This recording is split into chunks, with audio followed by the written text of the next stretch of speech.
Welcome to Home Dad Chat, brought to you by the National At Home Dad Network. My name is Brock, My name is Danny. and we are here to talk about life as stay at home dads. So sit back, relax, and enjoy the show. No, I don't want much. I even love handmade crafts made of macaroni. Come on now, you should know me. Times I might eat too much. No worry about my weight, got the dad bod rocking on me. Sketches on my feet, cargo shorts look good on me. I'm a dad, that's what I do. Hey, everybody, welcome back to the show. Whew, lots of coffee being consumed go. today. Yeah, I've doubled up on my definitely. coffee today.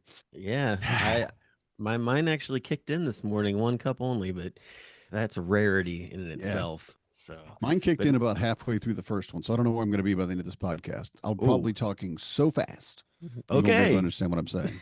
We'll see. Awesome. Anybody listening in more than normal speed is going to think that you're like Mickey Mouse or something. Then It's Alvin and the Chipmunks. that's how I usually listen to it when I do all the editing. Mickey. If I can't, I'd love Oh, to hear that. To hear myself in a high pitched voice. Hi, how are you doing? What are you doing? Yeah. exactly. There. That's pretty spot on, to be Hmm. honest. Oh man. Yeah, it's been a good morning, but it's been one of those. It's just a Monday morning, you know. It's always you never know what's going to happen with those. So, Yeah. uh Headed but into May. All headed right. into, I know, right? Like we're getting to that point where we're going to be talking about mental health. But today, though, before we get into next week when we really jump into mental health, today we get to have a special guest on because we have Rachel Conrad, who is going to be presenting at Home DadCon.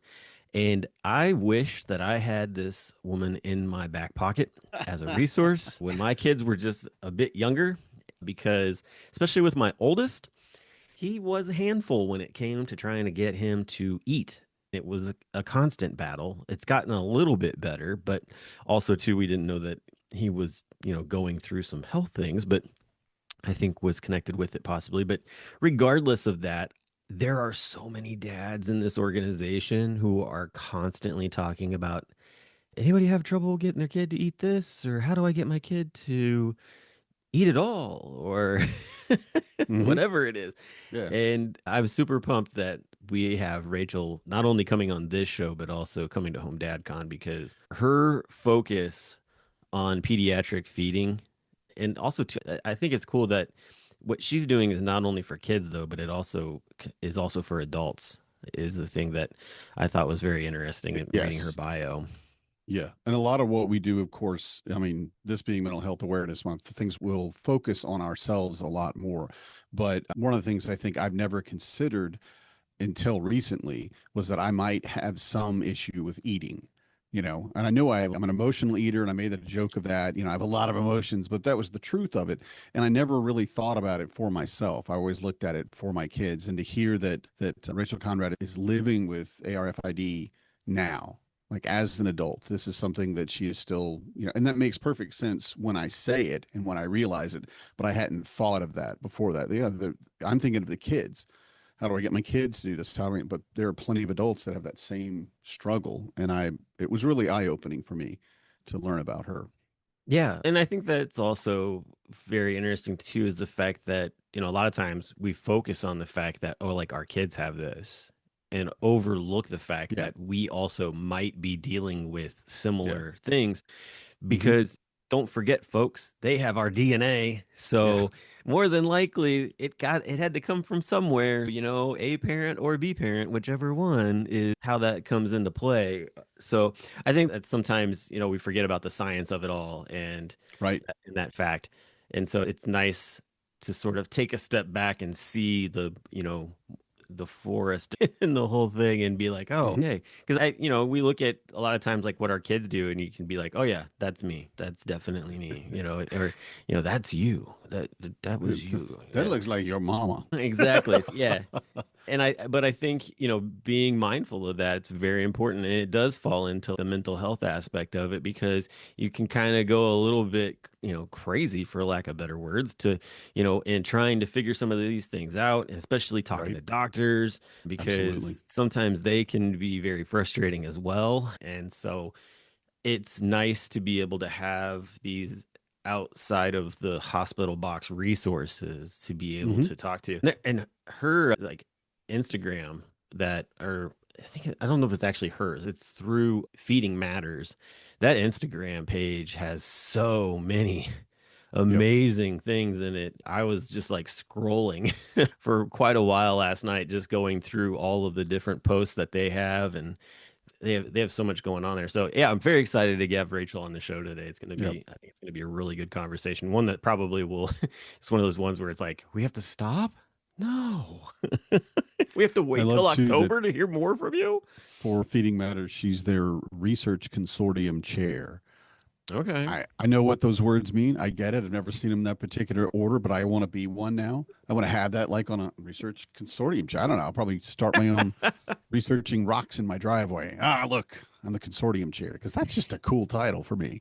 That was very impressive. And I understand, it's very important. And I'm not trying to make fun of it at all, but that is a pretty cool title that I think a lot of people don't get, you know. I I think that was agree. very cool. I like that title too, definitely. We'll take a short break here, and you guys get to hear a new commercial that has been put together, by the way, also. And I'm just going to put a special shout out to Kieran for helping put this together because the one that we've had running for, multiple years has gotten old. And so super pumped that he jumped on board to help put this together. So enjoy this commercial, and we'll be right back. So the Dads Run 5K is coming up, and it's about a lot more than just hitting the pavement. It's about building a movement. We're hosting it at Home DadCon this year in Chicago, and if you can't make it, you can still join us virtually from your own neighborhood. It's for the whole family, dads, moms, kids, walkers, it doesn't matter. The best part is that your entry supports the Fathers Overcoming Adversity Fund, helping families right when they need it most. So come be a part of it. Head over to athomedad.org to sign up, or just check the show notes for the link. All right, and we are back. Hope you enjoyed that new commercial there. If you don't, you can send all of your hate mail to Kieran, and he's on the board. He can handle it. Anyway, yeah, or Danny too. You can send it to him also. He's like, bring it on, man. Give me what you got. Yeah. Hey, like I said, we have a special guest today. We are so excited to have Rachel Conrad on with us to talk about what she's going to be diving into for Home DadCon, but even more than that, just getting to know her and her background with the avoidance restrictive food intake disorder. I have no idea. Those words all have, individual, there's meanings to them. Putting them all together, I'm kind of like, I need a pamphlet or something. And so very excited to have Rachel on. Thank you so much for coming on the show today. Yes, thanks so much for having me. I'm super excited to be here. Any chance I can really get to talk about one, my lived experience with feeding and eating disorder, and two, getting information out there, especially to parents, is really important. When new diagnoses kind of start to become trendy or more of what we call a fad, it's important to get facts out there so people know how to get right resources. Because if you're working in a silo or you're working alone, it's really challenging and it makes your job as a parent a lot harder. So my whole, personality is really to help people find the resources that they need in the feeding world. Awesome. I want to start with first avoidant restrictive food intake disorder. I know that this is a definition of it or whatever. Give us a bit of background into what that is, and then just to kind of bounce off of that, how did that kind of come into your life, and kind of give us a little bit of timeline, I guess, after you give us this definition of how that's personally affecting you. Yeah. So ARF, which is avoidant restricted food intake disorder, has about 3 different components. It is categorized as an eating disorder, so that falls under mental health. And you can have 3 components. You can have 1, 2, or all 3 of them. The first component is going to be like a sensory aversion. So people who experience difficulty with taste, smell, touch, like the overwhelm when it comes to food. A secondary component is going to be more so of, I don't have hunger cues, or I have a lot of medical physical pain, whether that be like reflux or gastroparesis, that's causing me to not be able to consume food and not feel well. And so that can cause your brain to start to shut down like your hunger cues. And so like eventually if you ignore them long enough, they will go away, and it takes a lot of work to get them to come back. And then the third component is going to be a fear-based response. So some people may develop ARFID by having a choking incident or a severe traumatic experience around food that then turns them off from most foods or some foods. It just kind of depends on the person.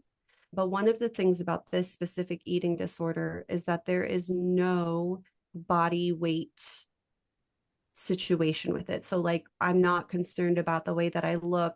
I'm not focusing or trying to lose weight or trying to gain weight. It's more so just about the more of the anxiety, the fear, and the struggle surrounding food, whether that be sensory or fear-based. I grew up with what is now called pediatric feeding disorder. So I really struggled as a child, like a small child, toddler, to eat a variety of foods. Through a lot of my therapies that I've been in throughout my lifetime, one of the big things that kind of comes up is I do come from a broken household. So my parents divorced when I was really little. Like I have no memories of being in a home with both of them. And because of that, they had very different parenting styles. And one household, that parent was raised in a lower income, like lots and lots of kids. You ate what you were given, and that's all you were getting. And so that's how he learned to parent. And then the other side, my mom worked with a lot of children with special needs and disabilities as I was growing up. Like she was pregnant with me, working with children and young adults with disabilities. And so for her, she had a very different lens because she experienced a lot of people with feeding challenges. And so there was a lot of push and pull for me as a child. Like in one household, like it was really easy to eat. And in another household, I was terrified to eat. And that kind of perpetuated a challenge. I had a lot of sensory challenges. I still do.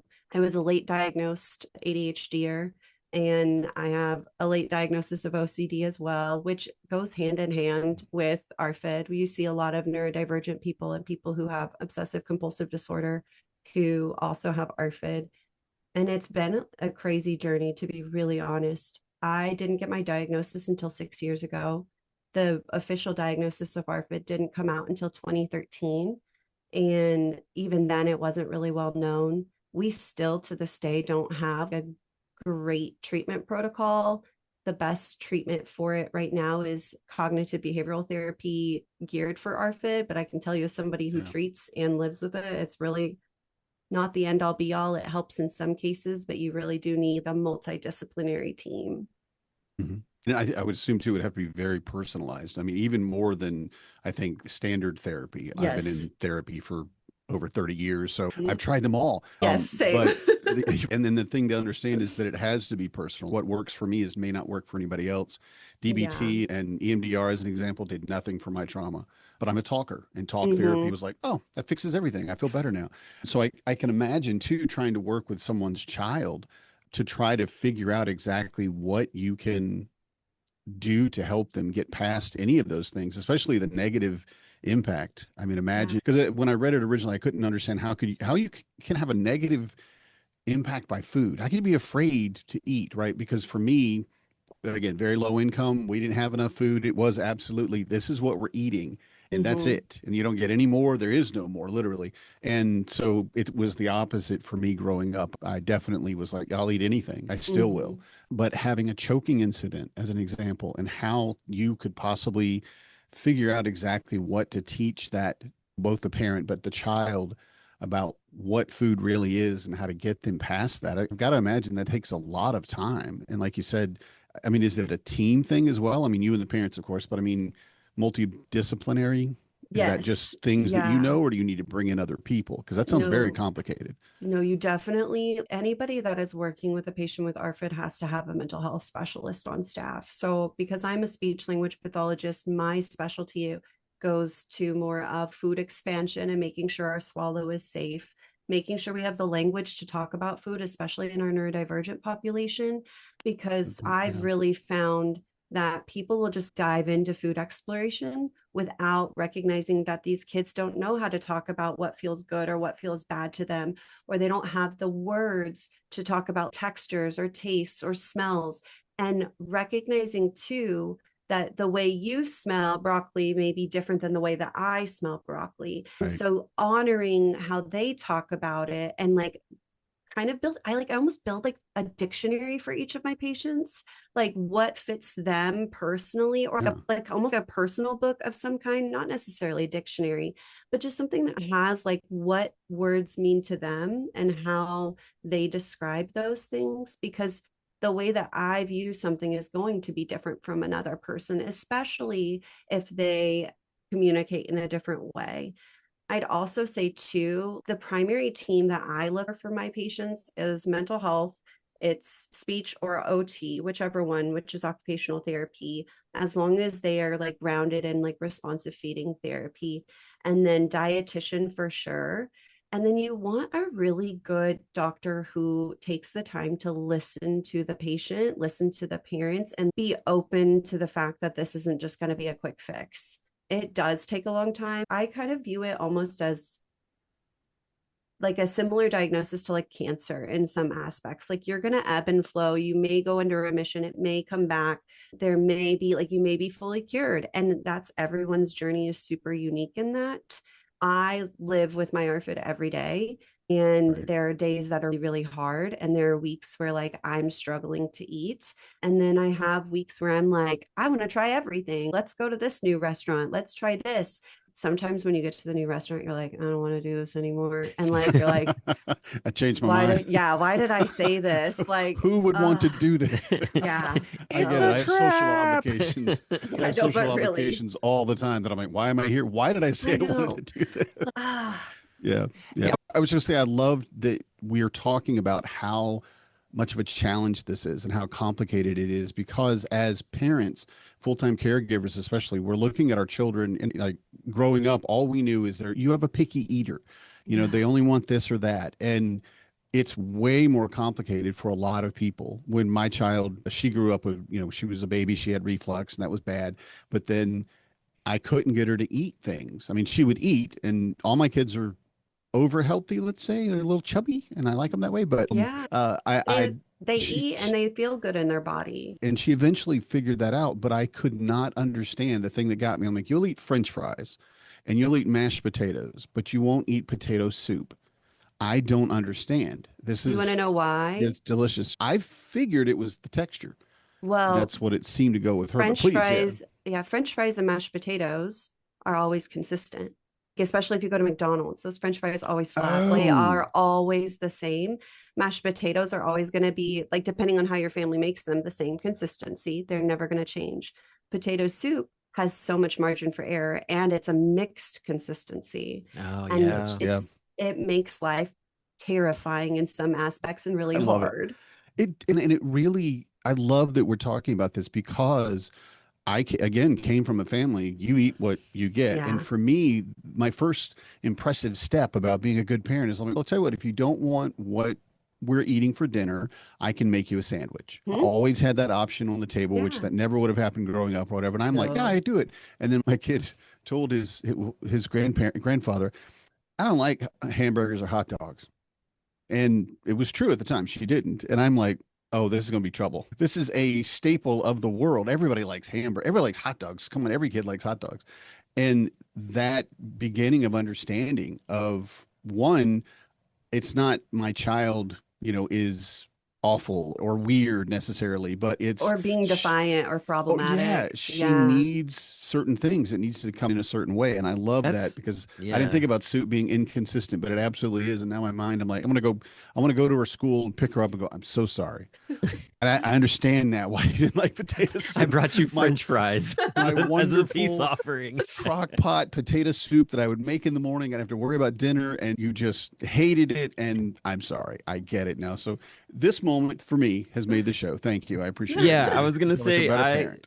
my son is a similar sort of thing. He does not like hamburgers and steak and a chicken breast, that kind of stuff. But he'll Yeah. eat other things that now that you've explained, have a consistency in their preparation with Yeah. less margin of error for being tasting different. That makes so much sense. I would have never Sorry, known mind that. blown.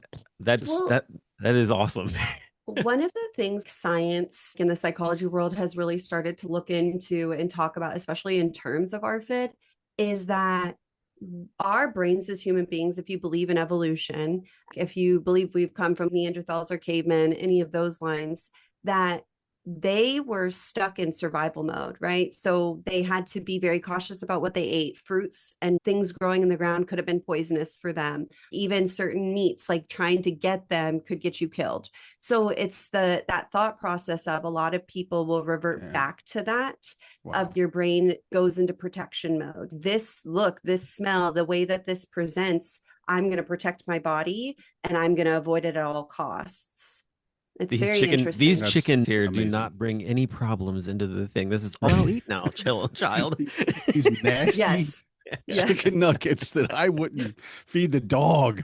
And yeah, my kid, and it's all they want. it's- Chicken nuggets. Yeah. or like the big Thanksgiving dinner, which again, a lot of our audiences is the main cook in the family. And for a lot of us, that's kind of part of our love language. We Mhm. want to present a meal to you and see you enjoy it. And that's how we love you. And making Thanksgiving dinner And we're eating the dinner all your kid rolls. wants is it's a roll. I just want to roll. And I the first time it hurt me. I mean, Yeah. it hurt me. I'm like, and that was me, not them. Obviously, I had to get over that, and I Yeah. did. But again, looking at all that new stuff, it makes so much sense if you think about it in an evolutionary sense. That I don't know what that is, and I don't Yes. want to try it until I know it's safe Yeah. for me. Because a lot of times too, I'm like, look, I'm eating it. Everybody's eating it. It's good. That doesn't matter to that. I don't know if we Yeah. call it That's caveman like, all brain right, or Yeah, parents. yeah. reptile That's- brain, or Parents, listen, here's the thing. If your kid says, "Oh, I really like that," don't try to change it and make it better. Leave it as it is. Fact.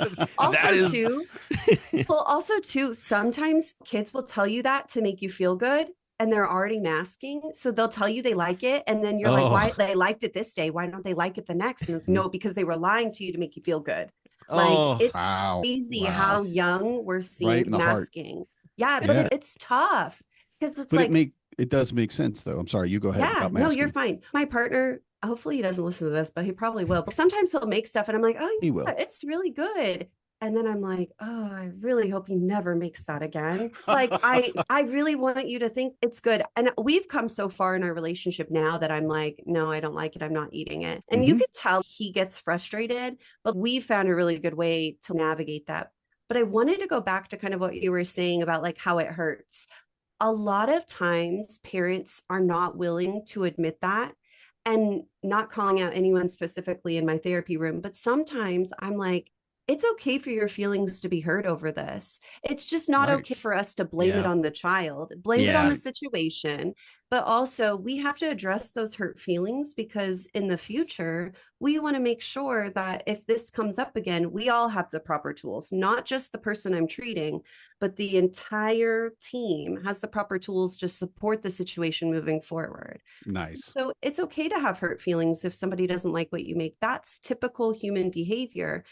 We just sometimes, if you have somebody who has a feeding or eating difference or disorder, have to handle it a little bit more delicately. But it's okay to tell them, it's okay that you don't like what I had to make. Am I sad about it? Yeah, but that's a me problem, not a you problem. Right. Yeah.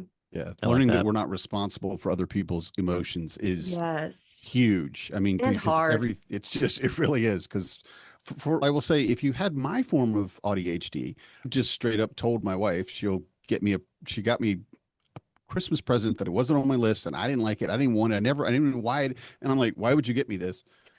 I think you should take it back. Could you? And she was crushed, of course, Oh. as a human being would be. And this is, Yeah. I mean, she is my moon and stars. All right. I love this woman. I mean, I cannot tell you, but it's just how it does it for me. And that's how I Yeah. expect other people to do it. And what I've learned with my kids is I have to confirm with them, no, be confident, be tactful, be nice, but tell me, I don't like Yes. the way this tastes. I don't like that. I don't want this with that or whatever. Because if you don't, I'll just keep making it that way. Yes. Just, Yeah. you like spaghetti with broccoli in it. All right, it's spaghetti and broccoli forever. Talk about broccoli a lot. We all love broccoli. It's okay. Rock, I know you everything's do. fine. I know you do. It's okay. But anyway, But so this whole topic is so poignant just because there are so many parents that we talk to on a regular basis, both in our Discord channel and in personal life, especially, if you're at the park or whatever, and you just have that moment for Yeah. a parent to just be like, here's everything. And it We usually, call it trauma dumping. It's Yeah, great. trauma It's dumping. that's pretty really much cathartic. exactly. that's my but it's superpower, is to make people trauma dump. It's hilarious. But in all of the conversations that we've had, it's always just been, okay, what are you doing? What are you doing? It's just one parent trying to talk to another parent. It has really never been anything that's been in line with, is there a professional that can be talked to in this or anything along those lines? And so that's the other thing that's really great about this is that there are quite a few folks. We were just talking about the Instagram of Feeding Matters. And Yeah. just all the stuff that's in there. And I'm like I Yeah, didn't know that's this beautiful. existed. And I wish I had it 5 years ago because when I was trying to just figure out like how do I not just try to strangle my child because they won't eat and what do I do in this situation? And it's you walk out of the room and you're just screaming to a pillow and Yep. come back and you're like, I'm fine, okay, let's do this again. This is amazing that all this is on here. And so and there's so many different people. You've got all these guests that have come on and shared things as well. And I'm like, I didn't know any of these people existed. And it's wow, this is so cool. It's a lot. Yes. Talk a little bit about how did you get connected with this Feeding Feeding Matters? Matters. Yeah. Organization. It was pre-COVID. I had been a professional for a year. I was thrown into a caseload that I had no clue what I was doing. I was never taught it in grad school. And I was like, I need help. I was drowning and I was looking for a lifeboat, and Feeding Matters was that lifeboat. I started following their website and just watching all their blog posts, really trying to figure out where I belonged in the feeding world. And all during that process, I was also realizing I had disordered eating and I was not a good eater and I struggled with all of the things. And the only time I felt safe was when I was working with my patients, trying to help them expand food. And so I found them, I think it was like tail end of 2019. And then COVID hit and everything changed. And we had to switch to telehealth, and it was terrifying. And it was really hard because doing therapy in person is already hard. Trying to do it in telehealth is 1,000 times harder, especially when you've never done it before. But Feeding Matters is this amazing, intricate organization that started off 20 years ago. We're having our 20th anniversary this year, and I'm pumped for it. I actually will leave the conference and go to Arizona to celebrate that. So October is going to be a crazy month. But they started off by a mom who had triplets who all had feeding challenges. And she founded Feeding Matters, which was originally called Popsicle. And some of the biggest names in our field, there's an occupational therapist named Marcia Duncline. There's a psychologist named Dr. Kay Toomey. We've got Michelle Dawson, who's a speech therapist. These guys all, and Aaron Ross, there's a bunch of them. They're phenomenal human beings that all kind of came together and were like, we have to help this population. This is way more prevalent than people realize. There's so many harmful practices being done. People are being force fed. People are like just being forced to sit in a table with a tabletop over them so they can't get out, and you're not allowed to leave until you bite this food. The practices just were not well. And so they wanted to create a place where professionals, but parents can come together and sit at the table.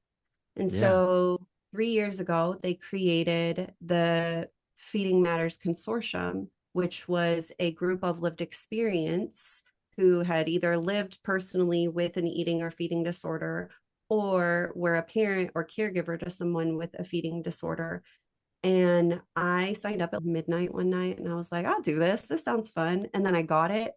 And that's how I got connected with David. And That's cool.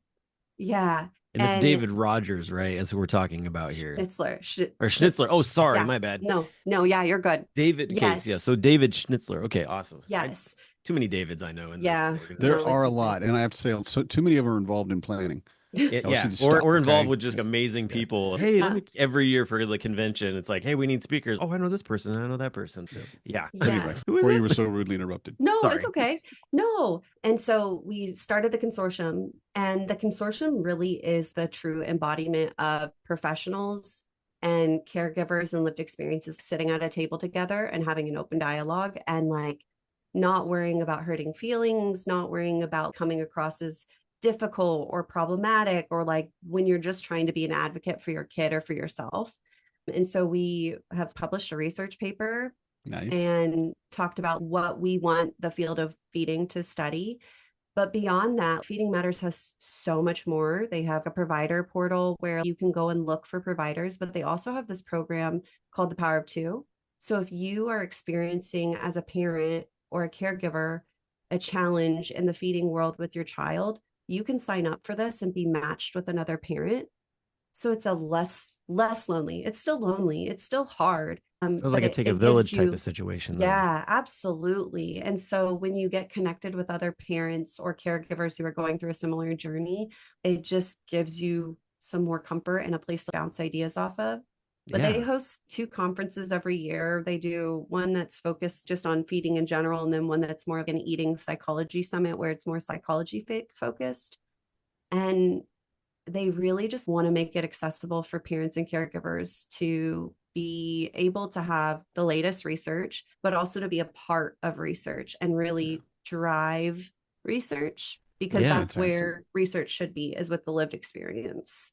So I've been That's amazing. scrolling through looking at the Instagram account, and a couple things point out to me. One, Popsicle is a acronym. So that was the thing. I was like, wow, I was like, they're trying to catch up to Imagine Dragons, in fact that they're an acronym as well, because that's a really long word, Popsicle. Yeah. So that's really cool. But the other things that I was seeing on here is that May, even though also too, like we were talking about it, it's mental health awareness. That's a big thing with Danny and I and the organization as a whole. And that's this next month's podcast episodes are all going to be circling around. It is also, May is also the PFD and ARFID awareness month as well. Yeah. Yeah, it is. And We there is. yeah. I was gonna say, yeah. So you got that. Wow. The other thing. The Now other thing, that's though, cool. You should have that on the wall behind you. No offense to Oh. BTS. None. there's a whatsoever, little spot in but- between the BTS, Yeah, you like need on to make a the space. far right side of That's it. Yeah. impressive. It goes Nice. at my office at work. Oh, there it is. That's where it sure, goes. I guess. You got to be able to show it off to the Come on. clients. That's how that Yeah. I works. guess, but come on. I You get gotta it. be in I home get dad it. chat. they, need to see- they give you multiple, so I guess I could do both. There Do you they? go. Yeah. I was gonna say on here, that's the one impressive. thing that's on here too is that you guys, there's a post on here that's a thank you to all of the states that recognize May as that awareness month for PDF and ARFID. I was super excited to see that Wisconsin is on there. Yes. Yeah, Danny. Of course. So And Wisconsin, Ohio, I where think- I'm at. So I think so. Feeding Matters tries to create community councils in every state. And so the community councils they're all volunteer based. Nobody is paid, and they create for that city or that state driving forces. In my state, I do like all of the stuff with legislation. If they pass something down and they're like, hey, do this, get a proclamation made, or talk to your representatives about XYZ, I'm doing it. And I'm like full send, because it needs to be recognized. So each year they send out a message to volunteers and to people to get them to sign up to get this done in their state. Not every state does it. Not every city does it, which is kind of a bummer, but I get it because they can only have so many on the docket or whatever. It's fine. But this is my second year in a row being able to get it done for the state of Kansas. And it's so awesome. Like, That it's is so awesome. great. that is really cool. That is I was very just cool. I was looking to see where in Ohio, and actually right here in the Cincinnati area, there's some people that are connected with that. So that's really, I'm excited about Yes. that because I run the local dads group here in Cincinnati, and so I can now pass that resource on to some Yes. of the dads who I see who are like, what do I Yeah. do with my kids? And Yes. I mean, and two, hopefully this episode, if they listen to it, will also see, oh, maybe as an adult also might have things that I need to figure out. Yeah. So I know we have, for the phrasing that I used earlier, is picky eaters. And that's something that I've, grew up with. I always knew that existed. And, even from day one of having a child, I knew that it could be possible that I don't like baloney or whatever. And there is that, of course. Yeah. You don't like There's it, you don't like typical it. toddler development or But this child is, development, but yeah. Feeding Matters actually says if it's scary, if it hurts, or if it's hard, it's not picky eating. And I I live like by that. that. Yeah, it's That's really good. great. That is a very And good thing. yeah, their campaign starts for the month of May on Friday, and it's the It's Not Picky Eating campaign. And it's all about raising Oh, awareness about moving away from terminology like picky. I think one of the things I'm very passionate about this, so I can get on a tangent. So if you have to cut me off, it's okay. But Nope, you're good. when it comes to the term picky as a lived experience, it is such a frustrating term because you're dismissing who I am as a person. You're calling me hmm. a problem. Oh, You're yeah. saying I am these really negative contexts because, like, whenever you're using the term picky, Yeah. it's never positive. I literally have tried to find a way to use picky as a positive context and it just doesn't happen. No.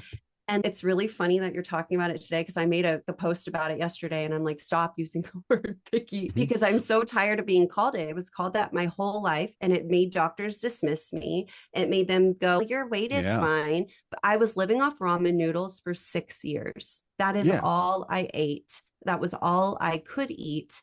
And you're just saying, you'll grow out of it. I'm 20 years old. What do you mean I'll grow out of it? Right. This doesn't make sense. No, no, you've settled in your ways, so to speak. Yeah. And I Yeah. love that we are talking about that because I do recognize that is, old terms is how we use it. Mhm. We used to call little girls bossy as an example, which Mhm. is just absolutely negative and just a garbage way. I'm trying not to cuss to do. And it makes that same thing because they're not bossy. Again, that's all negative. They have Yeah. leadership qualities. They're strong-willed even, but it's not that negative. Getting away from saying my kids are picky or my kids are picky eaters. And like you said, recognizing who they are as Mhm. opposed to saying you're a bad kid.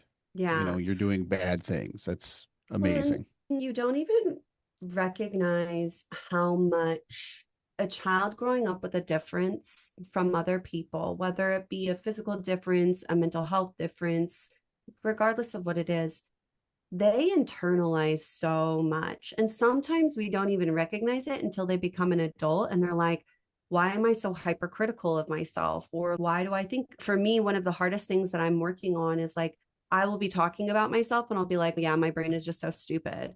And I'm like, why am I saying that? I'm a really smart person. I have a master's degree. I do all these things and I've worked really hard to get there. So why am I talking about myself in that Mhm. way?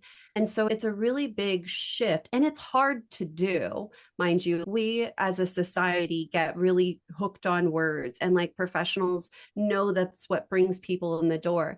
But I do not use it unless I'm talking about it in this capacity to Nice. explain things to people. I will use selective, I will use feeding and eating differences because this just tells the human being that we're talking about that this is just one small portion of them. It's not their identity. It's not who they are as a person. And even like when I have kids in my room, if they're really severe, have a lot of challenges, depending on their age, I will ask the parent to talk separately. One, because sometimes parents need space to have emotion and Yeah. they don't always want to do that in front of their child. And two, I don't want the child sitting there going, oh, mommy's crying in this appointment about And me and it's my fault. it's my fault. Yeah. Yeah. And so being really mindful of that. And that's not something I was necessarily taught in school. It was something that I recognize in myself. Like when I go to an appointment, like when they're talking about my weight or they're talking about my lifestyle or what I'm eating, and I'm just sitting here going, that's not who I am. Yeah, Yeah. it's something I'm working on, but it's not who I am as a Right. person. Yeah. Yeah, my Yeah. my That's wife has gotten beautiful. to where she actually, when the kids say different things, like maybe they talk negatively about themselves and stuff like that, or even too, you're at the doctor's and you kind of correct them. You're like, no, that's not a word we're going to use for this situation. Correct. And you get people that push back and are like, why not? And her answer is always, words have meanings. And if you're just saying it and someone has a already perspective of what that meaning of that word is, and you are Yeah. you and your own, the way you're saying it, that's not what you meant to say. It doesn't Mhm. matter because they already have a definition in their head. And so Yes. being able to use proper wordage and being able to communicate is such a key thing. And so we use that all the time with our kids Yes. because there are so many times kids say things and you're like, hey, that's actually not the proper word for that. And they're like, why not? So and so uses it. And it's like, well, Yeah. and you get a chance to explain it to them and have that kind of a conversation. And I think more and more these days, just that understanding of words have meanings. I just we joke about it. We're just like, that's a t-shirt. Like straight Yeah. up, it needs to be put out there because there's just so many times people say things in the media and on social media and whatnot. And you're just like, I know that's not what you meant. But Right. and also too, I can tell it's not what you meant by how you're going about continuing the Yes. conversation. And it's oh my gosh, it's just so frustrating. And so yeah, we've used that phrase as almost a family motto of, words have meanings. Yes. Also, too, very proud of your wife. Don't know her, but I'm very proud of her because You'll get to that meet her. takes I'm We're gonna be at oh the yay. yeah, we're speaking at the convention as well. Hey, oh, cool. I'm excited. But you should tell her if before she hears this, I'm proud of you because it is really hard as a parent to come into a space where you are not the professional in that medical field or whatever it may be, and to correct them. And there's almost sometimes, not everybody, but there's a sense of arrogance or because I'm the professional, I know best. And no, you do not. When a person walks into my room with their child, they know their child better than I ever Yes. will. And Yes. my entire job is to look at the dynamic and to support the entire family. It is to help them. It's not to make them fit into some box that they will never fit in. It's not to make them check mark off this task list. It is Yes. 100% for me to give them tools to feel successful, to feel comfortable, to feel confident, and being at home and feeding their child. And it's important for people to talk back to professionals and to challenge them. Mm, It's not aggressive, it's not mean, but challenging them is important yeah. because I do it all the time with other professionals. And I'm like, if you continue using this terminology, which you know to be harmful, people have told you it is not just something that you are being compliant in, you are making a choice. And Yeah. like you say, words matter. Words have so much meaning. And I will say it until I'm like blue in the face. We as professionals need to stop acting like we are the end all be all and getting on the level of these families and meeting them where they're at directly and being a sounding board, not a dictator. Sorry, Nice. that's a little harsh, but really. Nope, I love No, no, that. it's not I at love all. that. Yeah. Yeah, I think it fits very well with the experience a lot of parents have with, especially dads. I Mhm. mean, you want to feel like you don't know anything in the world. Be that first time dad with your baby going in for that first doctor's appointment. And if that doctor Yeah. isn't kind and understanding, you're an idiot. Mhm. Or It's they awful the or they experience. just They look at just, the mom and hmm? only talk to Yep. Yeah. the mom. Or they'll I call can't her, like, can stand I call that. your wife? Why do you need to call my wife? And Yeah, no, you can't because she's working. She's, on this, correct. the school's the same way, but you get that feeling of it. And to understand, and people have asked me advice about kids before because I've got 4 kids and I've been doing this a little while, whatever, but they'll ask me advice and how do I get my, I'm like, I don't know your kid at all. I don't know anything about your kid. I've seen them here on the playground or whatever. So I don't know. You do though. So you Yeah. tell me, what do you think? Now, I do have ideas that worked for my children, but that's Hmm. not your children. And then to move that forward to understand with professionals, health professionals especially, to say, yeah, I understand that you know all of these things. You can give me the tools. You tell me which Yes. tools I need to use. But the parent is going to know that child far better than any doctor can. We All have to day have with them. Yeah.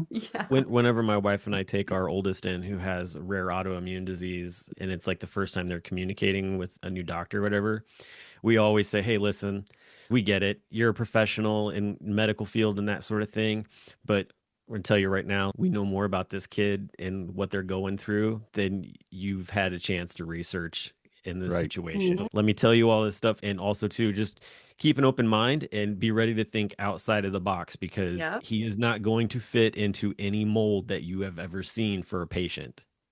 And that Yes. straightforwardness, it kind of like It catches takes them off doctors, guard. it totally catches them off guard. But at the same time, the good ones, they're like, thank you so much. You are Yeah. setting me up for understanding, how to go about helping your child. And Yes. I think that's the thing that a lot of parents need, is that confidence to just be like, not be mean about it or anything, but No. just to be like, let me present to you what's going on here, and then set your mind at a place, or as my wife likes to call it, headlining Mm, in her Yes. professional field of what she does, Yep. and see where things go.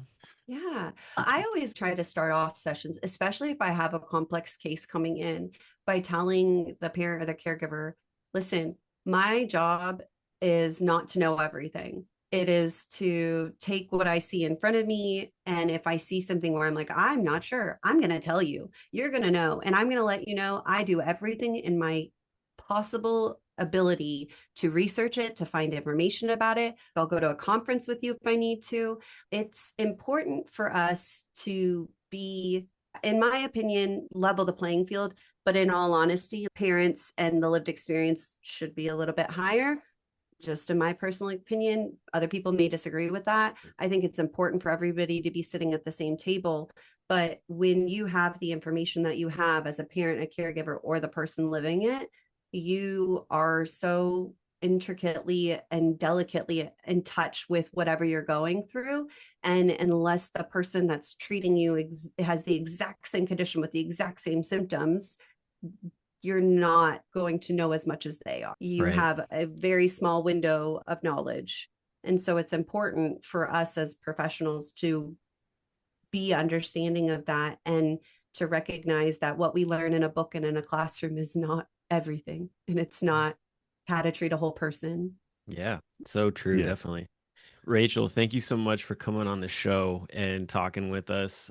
I know this is a small taste of Brock it's said it like- in the intro. There's no way this is going to be enough. But we don't want to know everything today. We want people to understand, especially people coming to the convention, that they need to come and talk to you and they need to listen to your presentation. But yeah, I think we Yeah. could talk for another hour. I think an hour, we could Yeah. keep- easily we don't we have time, could, but yeah. yeah. But that's the nice Yes. part about you getting to come to Home Dad Con. You get to talk and have conversations with folks, with the guys afterwards and that stuff too. Yes. So definitely Yeah, looking I'm really forward to having excited. you. Yeah. Good.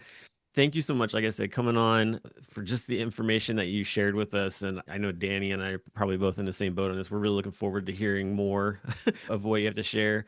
We're really excited to be able to share this out to those who are considering coming. And hopefully this will maybe even intrigue others who were on the fence to make that decision to also come. Thank you so much. And we will see you in October in Chicago. Yes, I'm excited.